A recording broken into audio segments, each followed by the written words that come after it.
Saudara-saudara yang terkasih dalam Kristus, Minggu 7 Juni 2020 adalah Hari Raya Tritunggal Maha Kudus. Dalam perjumpaan kita di video-video saya sebelumnya, setiap hari Minggu itu saya memberikan satu renungan singkat berkaitan dengan perayaan kita pada hari itu. Namun dalam kesempatan video kali ini, saya tidak memberikan renungan, tetapi sedikit penjelasan kepada kita tentang iman kita akan Allah Tritunggal. Allah Tritunggal itu suatu tema yang cukup sulit untuk dipahami, dan mungkin saja banyak dari kita belum memahami secara baik. Dan seringkali juga saudara-saudara kita dari keyakinan yang lain mempertanyakan hal itu. Maka timbul persepsi yang salah tentang Allah Tritunggal. Orang lalu menganggap bahwa iman akan Allah Tritunggal adalah triteisme, percaya pada tiga Allah. Dan karena itu dikatakan bahwa keyakinan ini bertentangan dengan iman akan Allah yang esa, Allah yang satu. Karena alasan ini maka saya menjelaskan tentang iman akan Allah Tritunggal supaya kita yang mengimani ini sungguh-sungguh paham. Dan apabila ada yang menanyakan hal ini kepada kita, sekiranya kita mampu untuk menjelaskan apa yang kita imani ini. Baik saudara-saudara, Gereja Katolik itu mengimani dan percaya kepada Allah Tritunggal. Dan Allah Tritunggal di sini tidak dimengerti sebagai tiga Allah yang berbeda-beda dalam kodrat atau sifat dan terpisah. Lalu kemudian mereka sepakat untuk membentuk suatu persekutuan. Itu bukan dalam pengertian ini. Tritunggal di sini terdiri atas tiga persona. Itu dalam penjelasan saya ini saya tidak atau menghindari untuk menggunakan kata pribadi. Seperti kebanyakan orang katakan bahwa kita percaya pada satu Allah tiga pribadi. Saya memilih untuk menggunakan kata persona. Persona ini istilah yang pertama kali digunakan oleh Tertullianus. Saya kira istilah persona, person dalam arti modern itu punya arti yang berbeda dengan persona. Person dalam arti modern itu merupakan subjek yang berbeda, unik, khas, dengan subjek atau pribadi yang lain. Maka saya kira lebih baik kalau kita menggunakan kata persona agar tidak menimbulkan salah tafsir. Baik, tiga persona Allah Tritunggal itu adalah satu dalam esensi, satu dalam adanya. Itu orang sebut satu dalam adanya atau being, satu dalam natura atau sehakikat, sekodrat. Dalam bahasa teologisnya itu orang katakan kosubstansial. Tritunggal itu Bapa, Putra atau Yesus dan Roh Kudus. Bapa sendiri itu adalah Allah. Putra juga sendiri adalah Allah. Begitu juga dengan Roh Kudus. Tetapi mereka bukan tiga Allah, tetapi satu Allah dalam tiga persona. Dan menurut Karl Barth, itu Allah Tritunggal atau Allah Trinitas itu terdiri dari tiga subjek, tidak terdiri dari tiga subjek atau orang. Allah hanya punya satu aku, bukan tiga aku. Dia katakan Allah itu punya satu wajah, satu sabda dan karya, dan ia adalah satu Tuhan. Dan karena itu Barth katakan bahwa lebih tepat dikatakan Allah itu satu pribadi dalam tiga cara berada. Cara berada yang rangkap tiga ini berkaitan dengan pewahyuan diri Allah Tritunggal yang bercorak trinitaris, yaitu sebagai pewahyu yang diwahyukan dan keterwahyuhan. Jadi maksudnya bahwa Allah itu merupakan sumber pewahyu. Kemudian Allah mewahyukan dirinya kepada makhluk insani sebagai putra. Dalam hal ini Yesus Kristus. Dan Allah membuat umat beriman itu menerima kehadirannya dalam Roh Kudus sebagai keterwayuhan. Karena itu dia katakan Allah Tritunggal itu sebagai pewahyu, yaitu Bapa, yang diwahyukan, yaitu Putra atau Yesus Kristus, dan keterwayuhan, yaitu Roh Kudus. Baik, saya kira banyak orang juga menjelaskan konsep Allah Tritunggal ini dalam bentuk ilustrasi-ilustrasi. Ada yang menjelaskan itu konsep Allah Tritunggal itu seperti matahari yang terdiri dari gas helium, panas, dan cahaya. Ada juga yang katakan seperti tembakau, seperti rokok. Ada tembakaunya, ada filternya, ada kulit luarnya itu.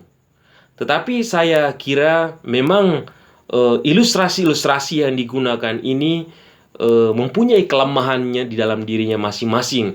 Memang konsep tentang Allah Tritunggal ini tidak bisa dijelaskan secara sempurna dengan menggunakan ilustrasi seperti itu. Tapi bahwa ilustrasi-ilustrasi itu hanya membantu kita supaya kita lebih mudah memahami konsep Allah Tritunggal itu. Baik. Pengakuan iman kepada Allah Tritunggal itu didasarkan pada ajaran Yesus sendiri. Artinya bersumber pada kitab suci. Memang konsep ini dirumuskan dan ditetapkan dalam Konsili Nisea pada tahun 235 dan kemudian diteguhkan dalam Konsili Konstantinopel tahun 381.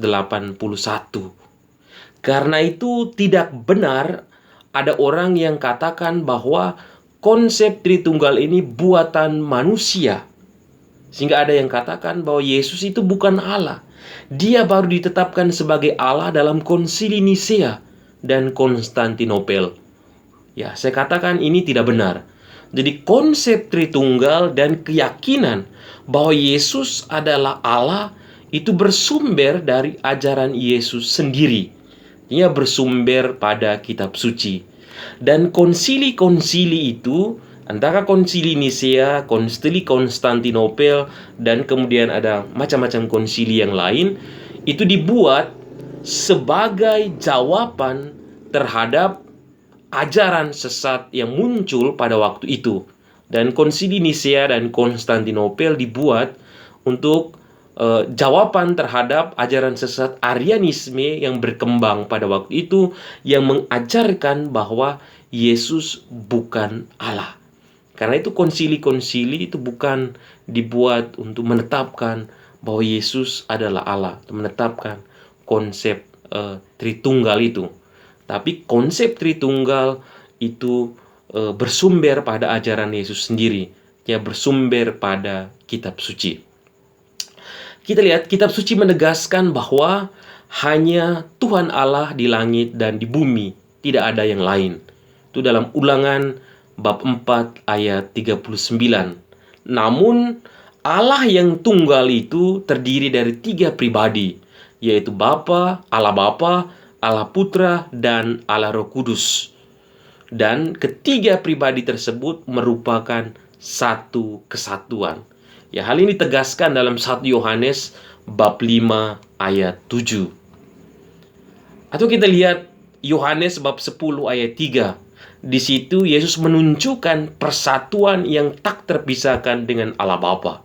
Di situ ia katakan, "Aku dan Bapa adalah satu."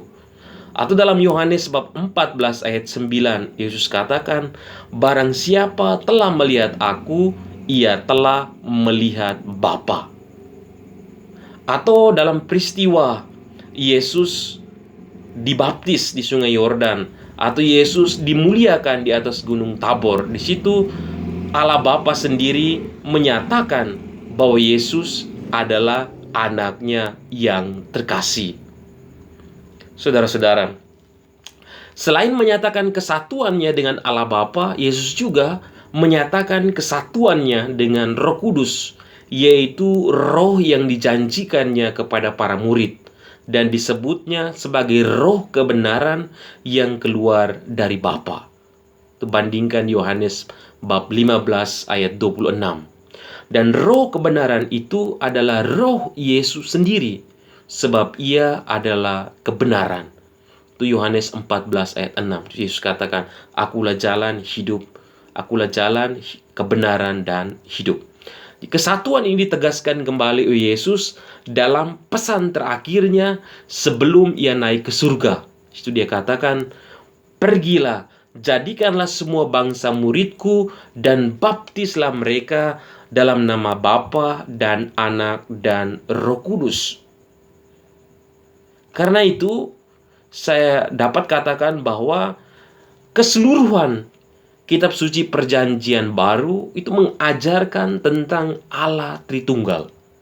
Percaya pada satu Allah dalam 3 cara berada menurut Barth, atau dalam 3 persona, yakni Bapa, Putra, dan Roh Kudus. Dan ketiga persona ini satu dan sama. Satu dalam esensi, satu dalam adanya, sehakikat, dan atau sekodrat. Baik, saudara-saudara, pada akhirnya harus kita katakan bahwa adanya 3 persona dalam Allah yang satu ini merupakan misteri yang tidak cukup kita jelaskan dengan akal budi kita. Sebab jika dapat dijelaskan dengan tuntas, maka hal ini tidak lagi menjadi misteri. Itu Santo Agustinus bahkan mengatakan, kalau engkau memahaminya, ia bukan lagi Allah. Terima kasih.